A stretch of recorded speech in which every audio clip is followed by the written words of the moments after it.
ভারতের ফ্র্যাঞ্চাইজি ভিত্তিক টি-20 cricket tournament IPL, যেটাকে বলা হয় যে টি-20 টুর্নামেন্টের মধ্যে সবচাইতে জনপ্রিয় টুর্নামেন্ট, মানে নাম্বার ওয়ান আর কি, শুরু হয়েছে আজকে থেকে।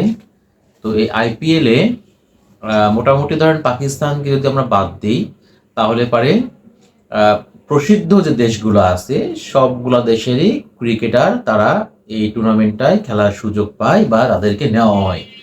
কিন্তু এই আইপিএলে আমি বাংলাদেশের মানে মুস্তাফিজুর রহমানকে আমি মিস করছি। কারণটা হচ্ছে যে বাংলাদেশ থেকে কিন্তু এবারে যে আইপিএলটা, বাংলাদেশের একমাত্র ক্রিকেটার হিসাবে মুস্তাফিজ তাকে রেকর্ড দামে কলকাতা নাইট রাইডার্স তারা দলে নিয়েছিল।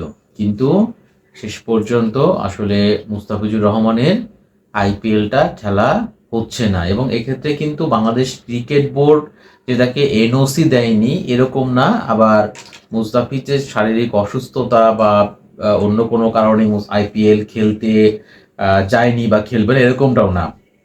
আসলে মুস্তাফিজের দল পাওয়া এবং তাকে দল থেকে বাদ দেওয়া, মানে মুস্তাফিজকে যে প্রক্রিয়ায় ভারতীয় ক্রিকেট কন্ট্রোল বোর্ড তারা যে হস্তক্ষেপ করেছে, তারা কলকাতাকে বলেছিল যে মুস্তাফিজকে বাদ দিতে হবে, ছেড়ে দিতে হবে, মানে সব কিছুর জন্য মূলত ভারতই কিন্তু দায়ী। এখানে মুস্তাফিজ, বাংলাদেশ বা আপনার হলো বাংলাদেশ ক্রিকেট বোর্ড বিসিবি কারোরই কিন্তু কোনো হাত নেই। হ্যাঁ, একটা ব্যাপার সত্য যে ওই সময় তো ইন্টেরিয়াম সরকার ছিল ক্ষমতায়, মানে প্রফেসর ইউনূস তিনি আসলে ইন্টারিম গভর্নমেন্টের প্রধান ছিলেন, প্রধান উপদেষ্টা ছিলেন। তো আমরা সবাই জানি যে ওই সময়টা ভারতের সঙ্গে বাংলাদেশের সম্পর্কটা কিন্তু খুবই আসলে খারাপ ছিল, একদম তলানিতে চলে গিয়েছিল।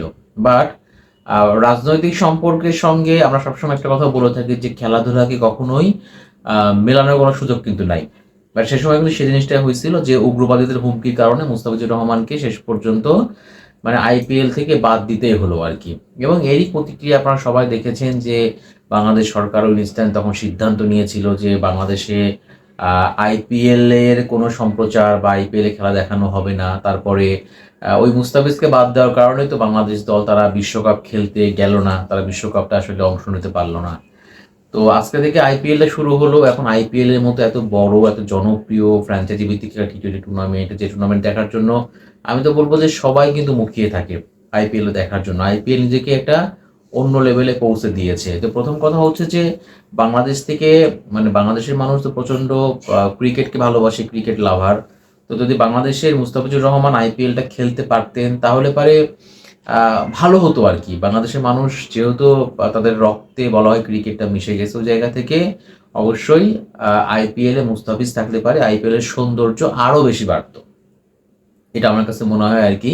তো বাংলাদেশের মানুষ হিসেবে অবশ্যই আইপিএল দেখবে, কিন্তু তারা মুস্তাফিজকে মিস করবে, কারণ মুস্তাফিজ হচ্ছে বাংলাদেশকে রিপ্রেজেন্ট করতো আইপিএলে।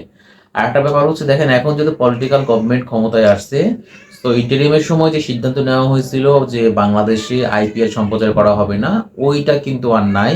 কারণ বাংলাদেশে কিন্তু আইপিএল এ ম্যাচ সম্প্রচার করা হচ্ছে এবং দেখানো হচ্ছে, বাংলাদেশ থেকে কিন্তু আইপিএল দেখা যাচ্ছে। তো বাংলাদেশের মানুষ অবশ্যই আইপিএলটা ফলো করে, আইপিএলটা দেখে থাকে। যদি কেউ বলে থাকে যে আমরা আইপিএল দেখবো না বা দেখি না, তাহলে পরে আমার মনে হয় একটা মিথ্যা কথা বলা হয় আর কি। কিন্তু এক্ষেত্রে একটাই একটু ঘাট থেকে গেল, সেই জিনিসটা হচ্ছে যদি মুস্তাফিজুর রহমান থাকতেন তাহলে পারে আইপিএলটা বাংলাদেশের মানুষের জন্য আমার কাছে মনে হয় যে ওই যে 16 কলা পূর্ণ করার যে ব্যাপারটা, ওই ব্যাপারটা আর কি পরিপূর্ণ হতো আর কি।